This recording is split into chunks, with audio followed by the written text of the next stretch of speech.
institutional in our country, leading towards a living democracy. That's what's important, so that if each group, white or black or Asian or whoever, immigrants of different nationalities, they're still coming together, bringing their ideas, their cultures, their whatevers, their differences, as well as their commonalities, to build a democracy that benefits all. And that's kind of where I go, kind of from reading your book, which I thought was very insightful.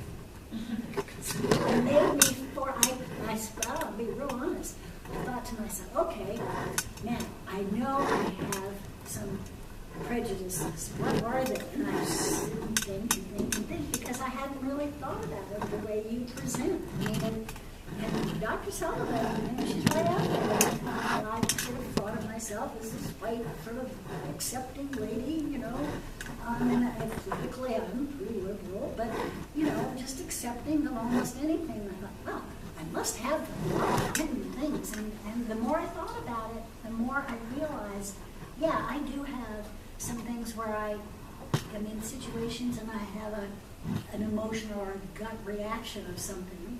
Not necessarily fear, but it might be one that wants to embrace somebody that doesn't want to be embraced, or, just little things. And I realized that we do have, it's how we were raised and our, I came from a very privileged white background. There's no doubt about it. That's who I am. But it doesn't mean I can't work towards trying to have the institutions under which we all have to work and live our daily lives, that they can't be fair and equal for all of us. I wasn't around when the civil rights movement. Really not. Ancient history. Right, but the things that I learned about and I saw what happened during those times, things are definitely different now. I think things are better. But they're not good enough. They're not good enough. But I would think that, because so many people that were around during the civil rights times are still here. I think as generations go on, and maybe things can continue to get better, especially with education. I grew up at an all-white private school. And learning in history classes, the education, I didn't learn a lot of stuff about my own history until I actually came to HBCU. A lot of stuff that, is when I was there, it was all white. You learned what white people did, their accomplishments, but you didn't learn anything about our people. Mm-hmm. So, education is key. If you go back and you look in history, we are a whole lot closer than people think we are. Mm-hmm. And I think that education is truly the key in teaching the younger generations, that we're pretty much all the same. Mm-hmm. I think that's what the key is. I think you're right. That's why I think we need to go to the human rights rather than civil, or, right. And change the dialogue a little bit. But also, it's interesting. I have a son who's closer to Shannon's actually. But anyway, and he's very bright. And he knew I was coming here. And he said, I think you guys just make such a big deal about all this. He said, my kid's generation, and he has, young children. He said, they're not going to know the difference and they're not going to care. And he was sort of basing it's just so it. wrong, though. Right. In all polite, in all No, you're right. You are. But, to him, because he doesn't, he's thinking in terms of the sort of LGBT movement, that one generation just sort of said, oh, we don't care. The older generation, they care, but we don't care. And he's thinking that will happen with race as well. I think he is somewhat naive about that, but that's pretty. There's a cultural thing too. I think it might be less about race or what's equally important is culture. So if you're talking about a country club like that and somebody that's a janitor or something like that, they just see a separation there in terms of their whole worldview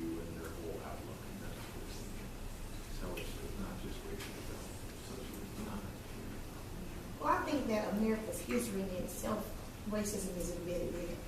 Even as Lamar's mentioned the things that he actually learned in history, what do we all learn even about the discovery of America? We learned that pilgrims came in 1620, landed on Plymouth Rock, right? That's pretty much, and then they met some Native Americans and they had a dinner and that was the end of it. Well, and then you move to the Southwest and they go, oh, we've been here a lot longer than you have. Yes, and who many in Florida, in Oxford, in South Carolina, in North Carolina, but I mean, even that, but that's not what you learn. The history presented is actually bias and message. There's a textbook called, wasn't not a textbook, but a text called Lies My Teacher Told Me, which is a really great text. I thought it was kind of funniness, but he actually highlights all those things, and what he highlights most of all is that what he has found in research in textbooks is that textbooks do nothing but copy other textbooks. So there are really no new material that's actually going into a text besides someone really sitting down, grappling and doing some research and putting it in that perspective in essence. So many of the textbooks that you have that come from Simon Schuster or Bedford St. Martin or any of these other publication companies are pretty much what's in the other textbook as opposed to somebody. Texas controls so much of that. Yeah. Right, yeah, and that was government, the Texas, because they purchased at one time, more so I think when I was in school than now. Yeah. Hey, recently, do you guys recall the African American mother who was actually suing out of the state of Texas? I wouldn't be surprised. They brought home, her son brought home homework, and the textbook said the African settlers. Oh, right. No, they were. Oh, I know what you're talking about. It wasn't. They didn't call them settlers. They called them something like volunteers. Immigrants. Yeah, something when they volunteer. Yeah, volunteer workers or something like that. Yeah. Well, what can you expand on that a little more? Well, what I do know is I think her son was maybe in the third or fourth grade, had a textbook, brought the textbook home, mother was going over the homework, and in it they called the people of African descent, like African immigrants or like volunteer workers who actually came to America voluntarily. Oh, like slaves. Yeah, as slaves. slaves. They would call them slaves. Yeah, volunteer workers or some outrageous. So just as you can have Holocaust deniers, you can have slavery deniers. Sure. Which actually I think is going to increase, frankly, as we go ahead. I think you'll see more slavery deniers. One thing for me as when I went to go see the Hidden Figures movie, I was really upset when I walked out of it, but not because of all the segregation that was happening in the movie, but I was upset at every history teacher that I ever had for the fact that I never knew that. I could have been an astronaut, I could have been somewhere, I don't know what I could have been doing, but it could have been a thought in my mind that maybe I could do this, you know, and I was just really, really upset about every single history teacher that I've had. It was like, you neglected to tell me this. It was just And so they probably didn't. Yeah. High school is so Yeah, I mean, two-dimensional. I was always upset after I got out of high school. I was even out of college, I think. But I didn't know about Zora Neale Hurston. I hadn't read her work. And I thought, darn. And then my daughter brought home her reading list from like 10th grade or something. And I threw a hissy fit and confronted the English teacher, and so I got a bad nickname because I said, look, there are very few women authors on here and there are no black authors, and put them on. Or I'm going to make a big to-do. Our kids' friends call us Nick and Ninja. Because that just infuriated me, because I had been denied that. I didn't want my children being denied. You know, But see, even the educator, they were teaching what they had learned. That's what I'm saying. It's just the regurgitation of the text. I'm super interested in how, this sort of process that goes on transgenerationally, and it's education formally, but just sort of more broadly about how do these known truths and habits of function, they get passed on from generation to generation. And so how are today's little third graders, not, the black third graders, the white ones, how are we all, and I have a third grader too right now, how are they learning right now who's capable of doing really grand things or not? And right there, you're seeing kind of patterns of whiteness and white privilege, or a kind of sense of white. A lot of this is unconscious. I don't think many times it's not taught at an unconscious level anymore, but on a subconscious or unconscious level, everyone's learning certain things about whiteness, and the white kids are learning how to be white right there. And right there, I'm just like, I find it'd be really interesting for education majors and child development majors to really grapple with issues of race. And when you look around in the literature right now, and you look at race and those topics, it's always talking about children of color. You know, maybe how to help them or how to help them deal with it. But no one's talking about how whiteness right there is getting reformed and reshaped and transmitted to the next generation to just keep it going. And so I find childhood a really interesting place to try and interrupt that.